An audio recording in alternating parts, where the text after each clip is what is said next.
Ndị a na-aṅụ mmanya, ndị a na-aṅụ akọ,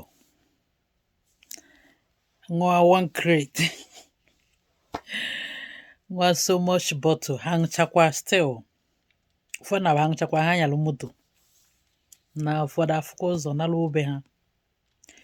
Kedu ka unu si eme ya? Ya ndị a na-alịkpuna n'ime bọtụl esoku onwe ha n'ime bọtụl mmanya. Kedu ka unu si eme ya? Because ebe a nọ kịta just nwa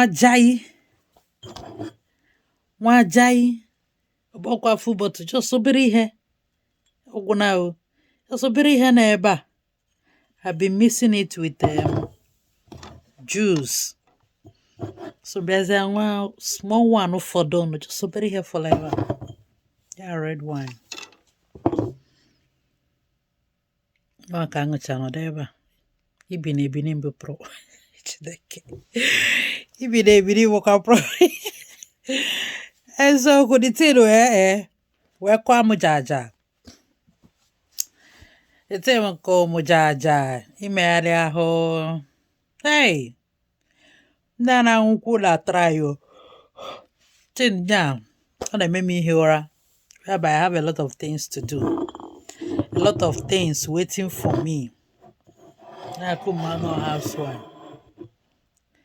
Red wine. Just obere.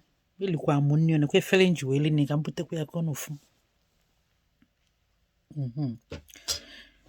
To show that something is inside my stomach. Just little. So when where that is now, kwam go no. Hey, if I can see iron, maybe there more. That is kanje hiyo. Now, you guys are trying. These people that can drink, people are trying. People are really, really trying. See me, I'm feeling sleepy. For just a little tips. I'm sleepy already. Even I've taken water multiple times still.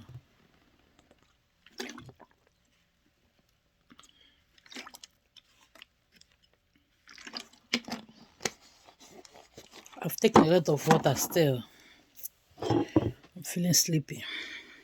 Wow. Hey. This noise.